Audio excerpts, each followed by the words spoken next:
turning back.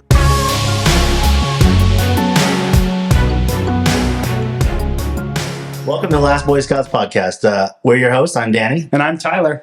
We also have the special guest, Braxton. He's still in town, so Tyler and I both thought that we would just have him on here and have his piece of conversation. We're just going to have a conversation today. Yeah. We're going to recap last week's episode, Boys and Sex. Yeah.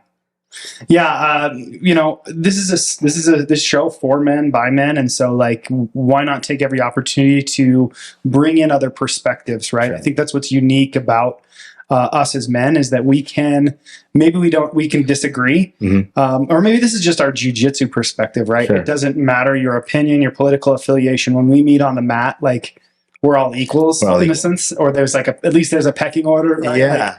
The belt decides who gets to say whatever they want to say, right? And do whatever.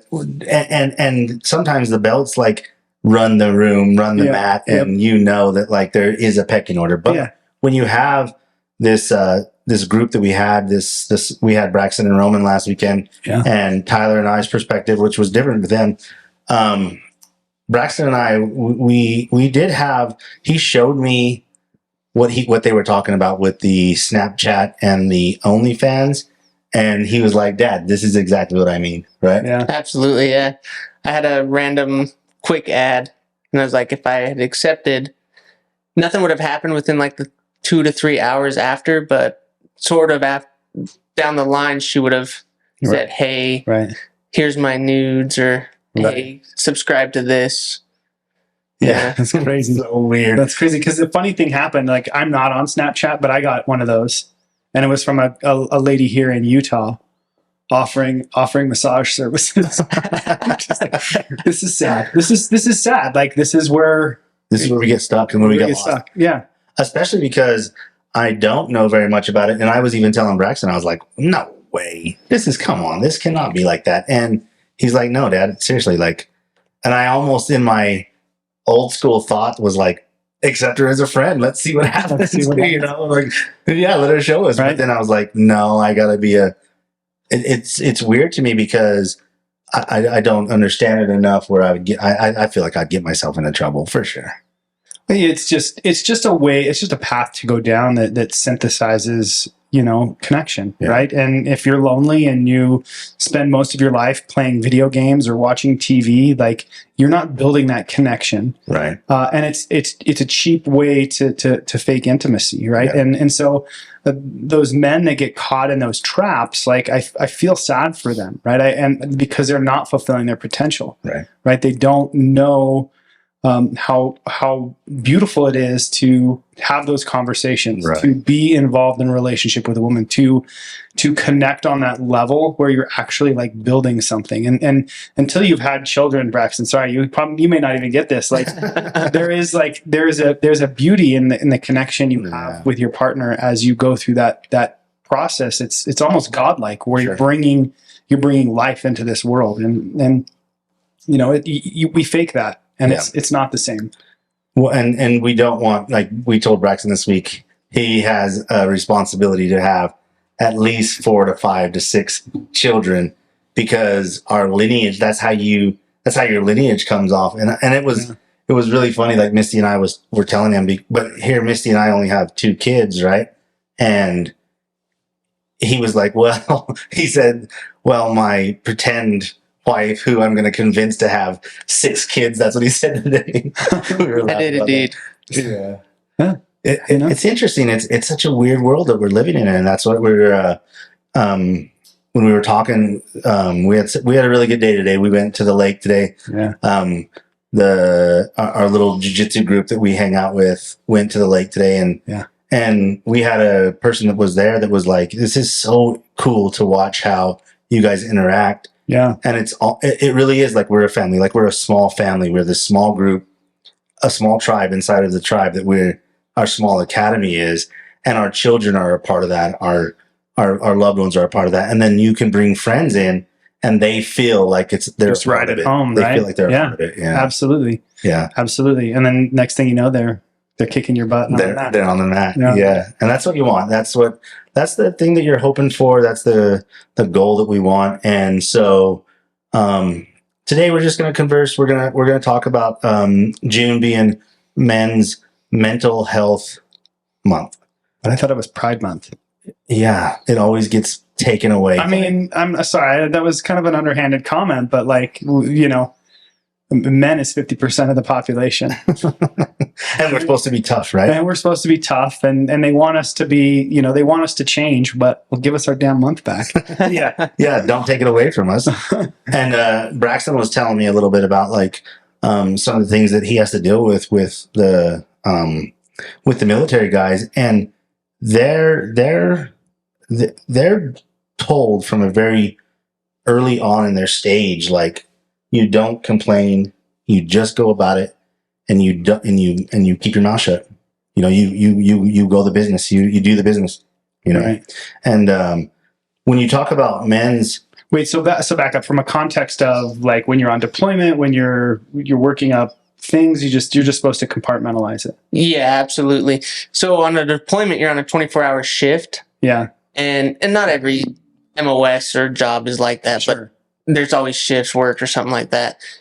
You have what you can deal with in reality Mm-hmm. and what you have to worry about with what's going on Yeah. in Iran or wherever else, Syria. Mm-hmm. So you have to take it in segments, and you're like, okay, what can I handle today? Yeah. What can we accomplish today while still maintaining mission? Okay. And 9 times out of 10, they're going to send you to behavioral health. Mm. And, oh, it's so bad, behavioral health. It just sounds condescending. Yeah. Really, it's actually, if it's used properly, kind of like the SHARP program, Yeah. you can actually get a lot out of it. Right. But yeah, It's just marketed really, Right. really poorly, right? Yeah. I mean, that makes sense, right? Nobody wants to deal with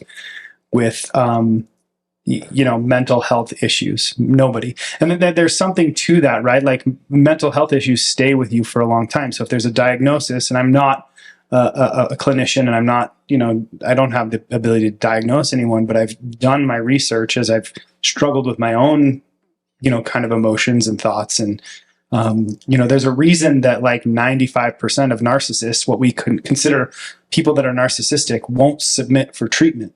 Right? They don't want that diagnosis to stay with them. They don't want to become part of a health system that in this country at least is fairly broken, right? Absolutely. Because it could impact your job. Yeah.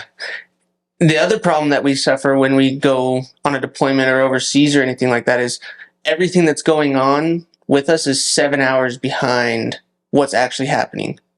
So when it's midnight back or over in the Middle East, Right. what's happening is back during the day where they're awake and everybody's kind of alive, and whereas I'm asleep or I'm trying to sleep and I'm having to force myself out of my sleep when I'm about to go and take a shift to deal with something that's going on back home that I don't have an option to do because I'm 7,000 miles away. Yeah. And my support is the people that I'm around, but everybody has their own thing. And it's very, very, very toxic environment. Yeah, it's hard to prioritize and execute when you've got, you know, your personal life back home, you've got your work life that's currently in front of you, but you also have work issues that are potentially back at your original, you know, wherever you're stationed normally. Is that what I'm understanding? And let's say honestly, like, what if it's not work issues? What if it's like family issues? What if it's and just simplified, what if it's like a girlfriend? Yeah. What if it's like a wife? something like a wife, right? Right. Yeah. And now you're having to deal with these things as you're so far away, and it's not real time. And so even for our veterans and our military men, there's no real help because your mission is to be able to compartmentalize what's happening now, what you can deal with right now, and what you can maybe put away and deal with later, right? And so in the military sense, the men's mental health is so far, because you're expected to be this tough person, you're expected to be a warrior, and your support group is the people around you, like Braxton's saying, the people around you, and now all of a sudden everybody's like, well, I can't help you with your stuff because I'm dealing with my own stuff. Yeah. And we deal with that all the time. Men deal with that all the time. You are supposed to go to work. You're supposed to put whatever's going on at home in the compartment where you can deal with it later. And you deal with work, and you focus on work. Right. And you're taught that from a very young age. It's okay. Like, it's still going to be there today. It's still going to be there tomorrow. Sure. But right now, you need to work. You need to put it away. Yeah. And I mean, I think some of that has to do with how our brains function, right? Like, we don't function in what we call task switching very well. We lose processing power in modern day computing, right? Like, we have these computers that can handle task switching very well because it can allocate memory, from one application to another application. Our brains, which are, the basis of computing, they don't do that very well. We tend to get very flustered. Mm-hmm. And so how do we, as other men, how do we show up? How do we break this cycle? And how do we show up for each other? And how do you address it so that you don't feel like the person's just putting you off? Right. Or the fact that, like, what if I don't feel like your problem is as important as Braxton's? Right. And I'm like, well, you can deal with that. Braxton can't deal with this. And I don't know how many times Braxton has called me and said, I'm on another suicide watch, Dad. I'm on another suicide watch right now. And I'm thinking, I've never dealt with that ever. And he's been on multiple suicide watches. You're talking with a man who has decided that the only thing left to do in his life is to take his own life, right? And so when we talk about that, I have to not only help Braxton compartmentalize the fact that he's helping this person, right? And we're going to get this man through it. Can we touch on, like, what does that actually mean? Like, what are you, I mean, as safe as you feel like sharing, like, what does that mean for somebody that has to be on a suicide watch for somebody else? So again, it's another Army program. Mm-hmm. It's called ACE. I can't remember what the C and the E stand for. Care and escort, I think it is what it is. Mm-hmm. And so basically, if someone comes to you and says, I'm going to kill myself, immediately you're not allowed to leave that person alone. Until you find someone else or you get the medical help, you are immediately not allowed to let them be by themselves whatsoever. So then you sit there and you call the battalion chaplain, which is the religious, whatever they practice, right? They come and they give you advice and they talk to this person. And then on top of that, they get escorted to the hospital where they are undergoing, they're seeing a psychologist or anything like that. It's a little different on a deployment because we're in an austere kind of environment. Yeah. But yeah, you sit there. And then what they do is they rotate people through, and you basically a babysitter. Right. You sit there for however long. Sometimes it's 2 hours, sometimes it's 6 hours, and you just never leave the person. The only time that they let you leave them is when they go with a care provider. Yeah. So, I mean, what this shows me is life is inconsistent and unpredictable. Absolutely. Which leads to stress. Way back. And our ability to manage stress, and this is not gender specific, this is everybody. Sure. Right? Our ability to manage stress, really has to do with the capacity of our nervous system. Sure. And if you are untrained how to recognize, if you are untrained how to feel, if you're told to put those feelings aside, if you're told to not feel those feelings, you live inside of the stress. And so you have a buildup of cortisol, right? And so, where do we lead ourselves as men? Yeah. What can we do? Yeah. Right? And if you don't have a support system that, like, let's say Braxton wasn't taught to call the person who he trusts the most, right? And we touched on this with the father. We touched on this the side before of, like, how Tyler and I ourselves strive. We strive hard to be our children's pillows. Now, sometimes we have to be the hand, but we really want to be our children's pillows, where when our children are stressed, our children are scared, they're nervous, they come to us and they feel like our dads are going to know exactly what we're going through, and they're going to be okay, because I've never dealt with it, right? Right. So all of that cortisol, all of those emotions, all of that stress that Braxton's under, that I'm watching him with a young man or a young person under, I'm trusting that what I've taught him, he's going to be able to now employ and use, right? Yeah. And so what do we do? How as men, how as parents, as guardians, guardians and people that guide these young souls, how do we teach them? How do we talk to them? You're scared, you're nervous, you're frustrated, you're tired. Well, and you can't do it yourself. Like, I can't be there with him. I can't hold his hand. Yeah. I think for the first thing is one, recognize your ability and your capacity to help, right? We are, For sure. We are not psychiatrists. We're not everybody's a psychologist, right? So if we, end up trying to help, we may just be absorbing that energy, right? So know when to suggest that somebody gets help. Know how to lead them. Know where to point them, which direction to point them in, right? In your case, luckily you have, there's a system in place. You can say, hey, hit this service. Like, I'm here for you. When you get out, let me know. Yeah. Like at that point, all you can be is a friend, right? Because it starts right there. Yep. It starts right there. If somebody else knows that they have somebody else that cares about them, even just on a limited capacity. And you may hate it. You may be like, this jackass just woke me up. It's 2 a.m. Yeah, he's told. Yeah, right. Like, and it's exhausting. Absolutely. And you feel yourself building that stress. What are the signs that you look for? Right. What are the signs that you look for to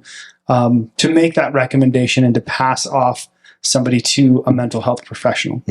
It's fairly easy, right? Their capacity to handle the stress, right? Where, like, on a spectrum of you've got Bruce Banner. He's the Hulk before the Hulk, right? He's just this kind of normal guy.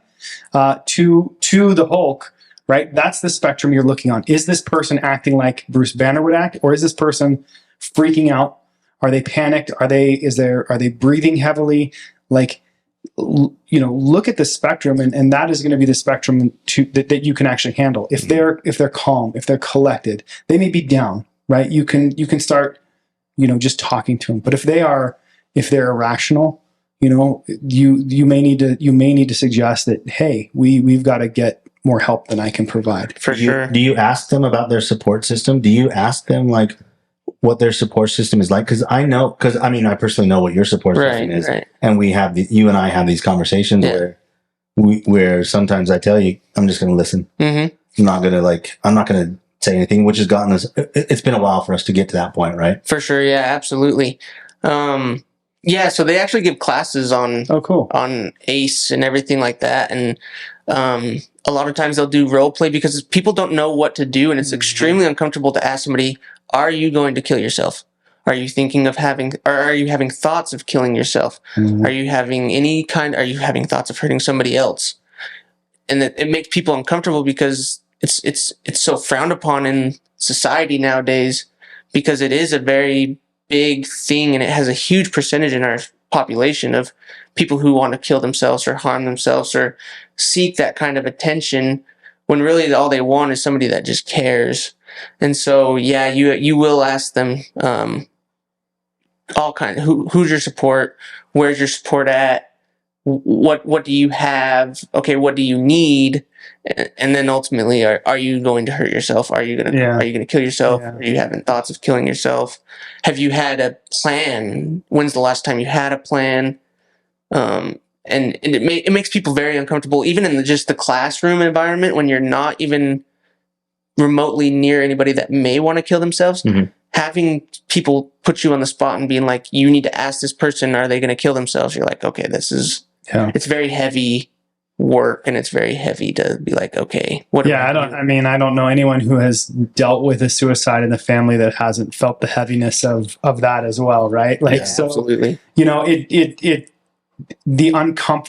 uncomfortable as the training is, like, you have to kind of be thankful. Like, if you just help just one person, or that person that you're working with helps one person, get out of your comfort zone. Exactly. Right. We always talk about it was Braxton because I personally know he's helped not just one person, multiple people, multiple men, multiple military men through a suicide watch, or a fact that they said that they were going to harm themselves. And so I've never experienced that, but I'm always like, he's a superhero. Yeah. He literally is a superhero in my eyes, because He's helped people. He has such a soft support system, right? He has you guys. He has the academy. He has his parents. He has all this support system, but not everybody has that. Not everybody has that. And if he can be somebody that goes, hey man, these are the things that I do. This is the system that I go down. Then the fact that Tyler and I are imploring people to reach out, to talk, to help, to, if you have questions, find us. But then that we're doing something correct. Right. I know, like in even other terms, I know, like, and I don't mean to call out what your situation, but I know your children turn to you. I know they turn to you. And when we talk about it, I'm always like, yeah, this is what you want. You want your children to turn to you. You want them to look to you and be like, this is what I need. Mm-hmm. And I'm okay telling you this. And they don't always have that in every scenario. Every family is a little bit different. That's funny. I've definitely recognized that. And one of the things that I personally go through a checklist is somebody choking, somebody drowning, right? Somebody on fire. Yeah. Like, are they bleeding profusely? Yeah. Like, that helps me just kind of calm myself down, right? And fall back into myself. Okay. There's the initial panic of the scream or the fight or the wailing or the little nitpicking of kids that gets on your nerves, and you have to just say, okay, is somebody choking? Is somebody drowning? You know what I mean? Like, and just find a way to calm your nervous system, to expand the capacity to handle that stuff. And to help that person. To help. Because what we're the three of us and our friends are trying to do is just raise awareness that men go through struggles. Mm-hmm. Men have situations, men have problems. And while our sisters and our significant others and the women in our lives, they have their own situations, we, just as men, we're not trying to exclude them. We're just saying that we're here for them. We'll help you. It's just that men process things differently. Men don't look at it the same way. When we struggle sometimes, like we really struggle, and sometimes it can be like full on mental inside. I'm only thinking of myself and what I'm going through.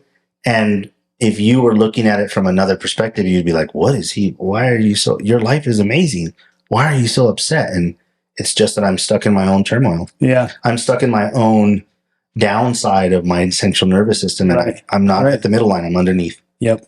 And I'm struggling. Yeah. I'm struggling to get back to the top. Yeah. Are you drowning? Are you drowning? And I mean, in a sense, it's not the physical, drowning in water that you would expect, but you're kind of drowning in your own emotion. You're wallowing, right? And we need to break those patterns through behavior, of the change in behavior, right? The changing our behavior, changing our actions is how we train our brain to move above and beyond, to refocus its energy, right? Otherwise, our brain will say things like, "Oh, well, you like to fix things. Well, let me give you some more things to fix." Right? And you're like, next thing you know, you're getting bombarded with all of your all of these problems that your brain is kind of just thinking up. It's okay to have thoughts, but those you're not your thoughts. And I would say that, like, especially the three of us, we know how to play out the scenario in our heads before the scenario even finishes playing out. Sure. Like, we've went through the I can't remember how you call it, the chaos part, the chaos, the catastrophic. Oh yeah. The catastrophic implosion. Tyler tells me this all the time. You've catastrophically, I'm going to say that wrong. It's okay. Catastrophically already played out the worst case scenario. Right. Whenever I'm talking to Tyler, or even like sometimes Braxton and I, he's like, you've already had the worst case scenario in your head. Right. The worst case scenario is already played out in your head. Right. And when you understand that and you reframe, right, worst case scenario, you can mitigate for it. You can. Right. You can say, okay, well, it hasn't happened yet. So how do I go about mitigating it? For sure.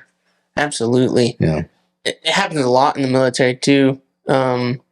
Just because of people being away from everything, and then I can't remember who I was talking to. I think I was talking to Preston about how the military's schedule is just not a set schedule. It's always changing, and so people can't adapt to it. Mm. And so they're like, you get a call and you're like, hey, you're going to the field. Catastrophically, you're like, oh man, I have all these plans. I have all these plans that now I have to adjust, or you're on an immediate reaction force, and that's where you sit and you can't go outside of 50 miles. You can't do this. You can't do that, because in a moment's notice, you have 48 hours to be overseas. Yeah. In a way, we kind of need to start reclassifying like what is a true catastrophe. Right. Right. Like to me, when I think of a catastrophe, I think of like 9/11 or like a school shooting, right? Like it impacts thousands of people or hundreds of people or multiple people, right? Yeah. Whereas like that sounds like an inconvenience of the job. Right. You've Absolutely. chosen, right? Like you chose that job and inconveniently that's the same thing as hitting traffic for those of us who aren't in the military. Right. Like, Absolutely. With your top off. right. With your top off and it's raining outside. Yeah.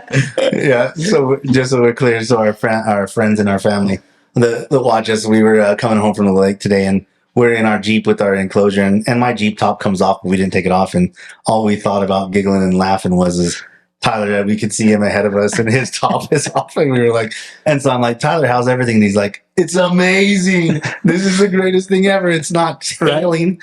Right. I posted in my stories that like I could have really seen it as bad. Like, oh, this traffic, right? Traffic on 40 was terrible. And I said, you know what? I actually needed a shower. Yeah. And I could see people snickering at me as I drove by, like kind of laughing at me. And I'm like, it's built to get wet. Yeah. I didn't know it was going to rain. So reframing, looking at things. We ourselves, our little group of jiu-jitsu people that we talk to, we always look at it with happy eyes. We always look at it with sparkly eyes. When you're looking for something and we're talking about these catastrophic in your brain, these things that are just like, they're catastrophic and you can see the worst case scenario of them. Maybe look at them with eyes of what's the best that can come out of this? Right. What am I learning from this? Right. And, we all go through struggles. We all have these really, really hard and down times that we're going through. But like we talked about before, somebody on this little tiny rock loves you. Yeah. Somebody really is going to be sad. Somebody's really going to be hurt if you choose to take that final destination, that final, I can't be here anymore. Yeah. I'm not going to be here anymore. Somebody loves you. Somebody wants you here.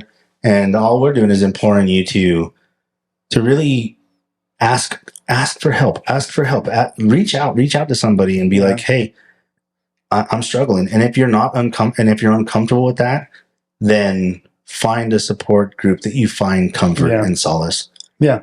There's the National Suicide Hotline. Yeah. We can look that number up here as we go through the rest of the podcast and make sure we distribute that number. Because if you don't know about it, you should know about it.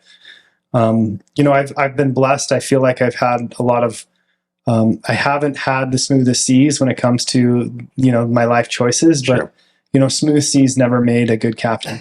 True. Right. Yeah. So, I feel blessed and prepared that I've done, I've been able to accomplish a lot with the situations that I've oftentimes put myself in, because if I take ownership of those things, I also can take ownership of the ability to get out of those things. And I love the concept of reframing, specifically from a jiu-jitsu perspective, right? We have frames in jiu-jitsu and they help us stay safe, right? And when we want to change or increase our position to get into a better position, what do we use?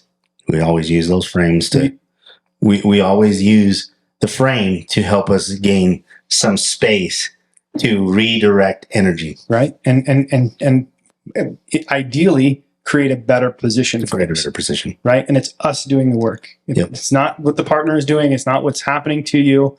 It's us doing the work. And it's the same thing. To change our perspective, yes, it's often a mental workload that you've got to work through, right? It's hard to change a brain pattern, but it starts simply. Create a little space, detach, and gain some perspective. Mm-hmm.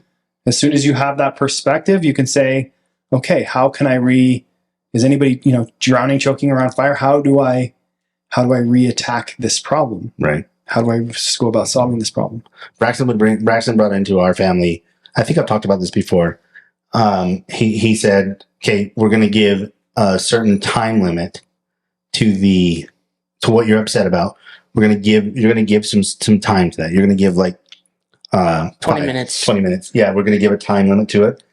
And then that's it. That's all you have. That's all you have to give to that. Then you're going to find something that you're happy about. Yeah. In that 20 minutes, you're going to bitch, you're going to complain, you're going to cry, you're going to be upset, whatever you got. And then after the 20 minutes, you're like, all right, this is what I'm going to do going forward. This is my plan of action. I'm going to do what I got to do to get to where I need to be. Yeah. Because at the end of the day, whatever has happened has already happened. And we can't control what's going to happen besides what's going on right now. Yeah. So it just doesn't make any sense to hold on to it any longer than 20 to 25 minutes. That's funny. I remember this the saying from my mission when I served my Mormon mission. We had one of the missionaries from the South was like, he nicknamed a nap a waller. Right? I'm going to take myself a waller. Well, and I remember my mission president, the guy that was in charge, who's kind of an ecclesiastical leader. He goes, "We don't use the term waller anymore. Waller is what pigs do. They waller in the mire," right? And it actually is like, it's interesting to think about. Like, we don't want to be pigs that just kind of sit there and swim in our own toxic thought. Yeah. Right? We don't want to be in the pigsty. Right. Right? We have to start finding a way out. Nobody is coming to rescue you. Nobody is. No, and truth of the matter is, nobody really cares that much about your own problems. Right. They don't care enough about it. But here's the thing. As soon as you start opening up to people and you find common ground with them, you find that common unity, what's going to happen? They're going to take an interest. Right. They're going to be like, hey, how are you? How's things? Man, I'm happy. Thank you for your friendship. Thank you. And they're going to do these little tiny things. You're going to start doing these little tiny things to each other.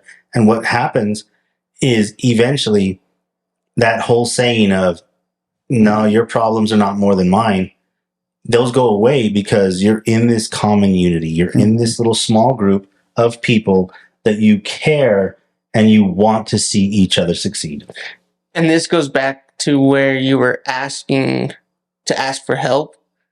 We also, as outsiders, have to be able to ask them the hard question of, because you hang out with them so much, okay, I noticed this difference. Yeah. I noticed this change in your behavior. I noticed this change in your talking or what's going on with you.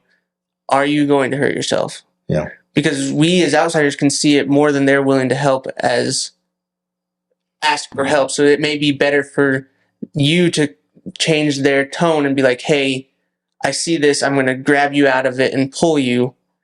Are you going to hurt yourself? Yeah. Are you thinking of hurting somebody else? Are you thinking of doing this? Yeah. Don't do it. Let's get you help. Right. Was it the Jordan Peterson book on the lobsters where did he talk about lobsters in a bucket and how they or in a tank that they'll if one tries to escape that the other lobsters will pull them down? I can't remember. The lobster story. It was pretty fascinating. It really was fascinating. There's a lot to digest in the lobster story. You told me about the lobster story and you said, I have to re-listen to it because I got a good gist about it. And then now I'm powering through the book and I'm always I'm going to go back to the lobster side. Yeah. Because they're the way that their society is, mirrors our society to a point, to a certain extent. And his point was, which lobster do you want to be? Do you want to be the lobster that helps, that holds its ground, or the one that goes away and now your brain has to regenerate? There's a die and regenerate. Oh yeah, that's right. It's such an the lobster brain dies. They're like some of the oldest, living creatures on the planet too. So that's why they study them. And he said that. Yeah, that was super interesting. They're also immortal. They only die because they can't shed their skin. So once they get too big, they just die because they can't shed their skin. But if they could just continuously shed their skin, they would survive forever. They're like jellyfish. Really? Yeah. I got stung by a jellyfish once. It's the worst thing in the world. It's terrible. So just so we'll wrap up that little portion of this, we really wanted to hit on men's mental health because of the month, but we're not going to exclude our sisters. We want everybody to understand that while you're struggling, while you're fighting that battle, remember that you can find solace, find help in something or someone that's really going to care for you and really going to be there for you. And who knows what it is. I implore you guys to come to an academy. I implore you guys to come to our academy. Our little group, our little friendship group of people that we train with, we always all check in with each other. We have lifelines with each other. We check on each other, and we really care about each other, and we care about your health and your well-being. And that's just a small side of it. I tell Braxton and his friends always to find an academy, to find a jiu-jitsu space. It's helped Tyler and I, and I think that it's good for you. I think that like reading books and finding an avenue that will build you up is really important in your life. But you need to have people around you that like Braxton said, will see when you're struggling and will ask you, "Are you okay? Are you good? Yeah. How's everything?" Yeah, for sure. 988 24-hour suicide hotline. Nice. Call, text, chat. There's people that, they're trained to deal with that. I just Googled it because I feel like since we're on the topic, we might as well share the resource. 988 will get you to that resource. Man. So that leading up to what we have. So this is a big week for Tyler and I. Yeah. We have our jiu-jitsu competition coming up on the 8th of July. We will be at Grappling Industries. If you listen to us and you know who we are, if you've been watching us, come up and say hi to us. We're going to be in a couple brackets. We're going to be out there fighting with. We actually have a pretty good group of guys, and kids that are from the academy that will be there. Yeah. Tripp's got a monster bracket. I did see that. That I am so excited for, and it will be a good test for him to put himself out there from Worlds, the whole letdown of Worlds, and now he's been training a bunch. He's a monster. He is not fun to train with right now. He's kicking everybody's butt, and it's going to be really fun to see him compete. And Tyler and I are just in a little different avenue of our lives, but we have those nerves, that energy of like, how's things going to go? I'm bumping up in the weight class because I didn't have anybody in my weight. Tyler is he's trying to get to weight right now. I'm gonna get to weight 185.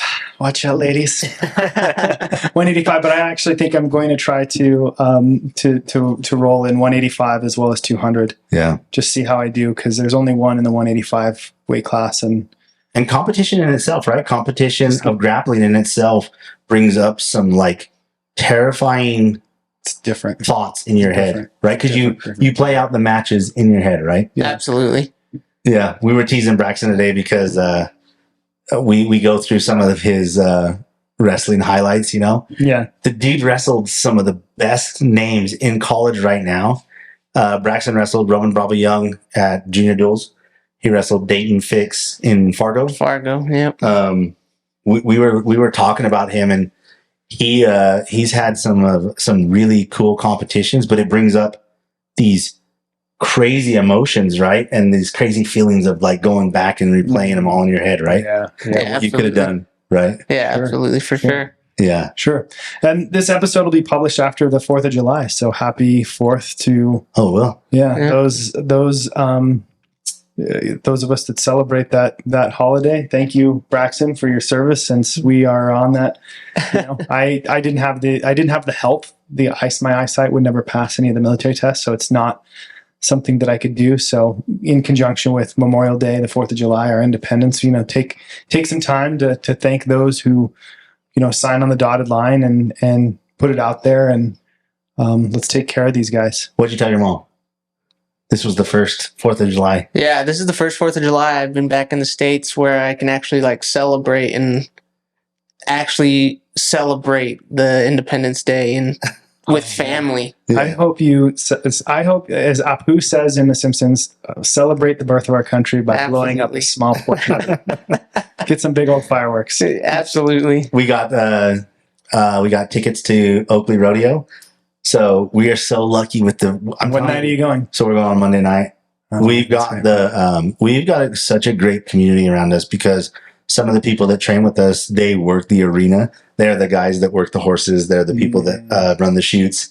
They're bull riders. There's all kinds of famous people, in our little society that you don't even realize are famous, right? Right. And so, yeah, we got tickets to the Oakley Rodeo, open mats. So we're going to have a bunch of open mats throughout the week. I will put the schedule out there for everybody. Open mat means that you are more than welcome to come train with us. If your academy is closed for the weekend and you're trying to find stuff, our academy will have open mats. We're going to have some nights and we're going to have some days. We're going to train hard. We're going to see Braxton off. So he leaves next Thursday. He's back to North Carolina, and then he goes on his trip to Israel and does that thing. And Tyler and I, we're going to get ready. We're going to, we still have to run our 6K. Yes. And they got back to us, so we are able to do a virtual run.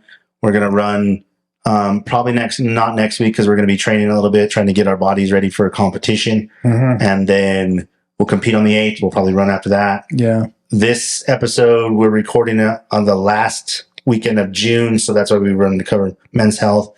It will be released next weekend. Our goals for the 6K is to finish and to get in the canal and to not feel like garbage the next day. Our goals for a competition is we're both planning to win. We're both planning to win gold.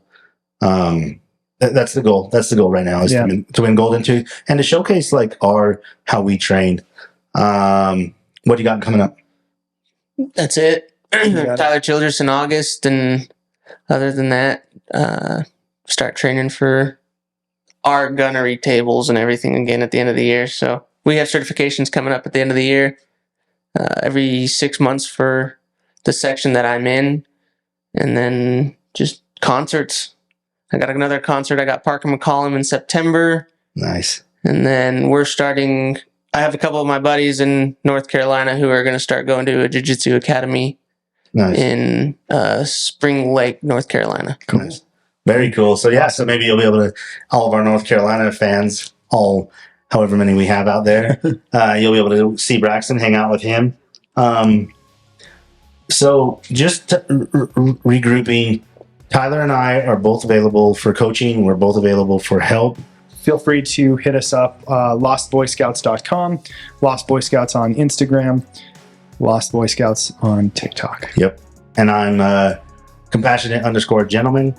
We'll help anybody. We're not afraid to get dirty with you. We're not afraid to really get grimy and find out what it is going to take for you to find that task that will help you get through that wall, get through that barrier. Braxton, same thing. The dude is good, man. He does a good job with his soldiers, and he's young. So if you're looking for somebody that's younger, that's maybe in that frame of mind where you're at, he's a young man that he'll help you out, and we're all here for you. And so we appreciate you guys. Thanks for listening. Thanks for being a part of us. Yep. Cheers. Cheers. Cheers. Rise up, don't turn it back.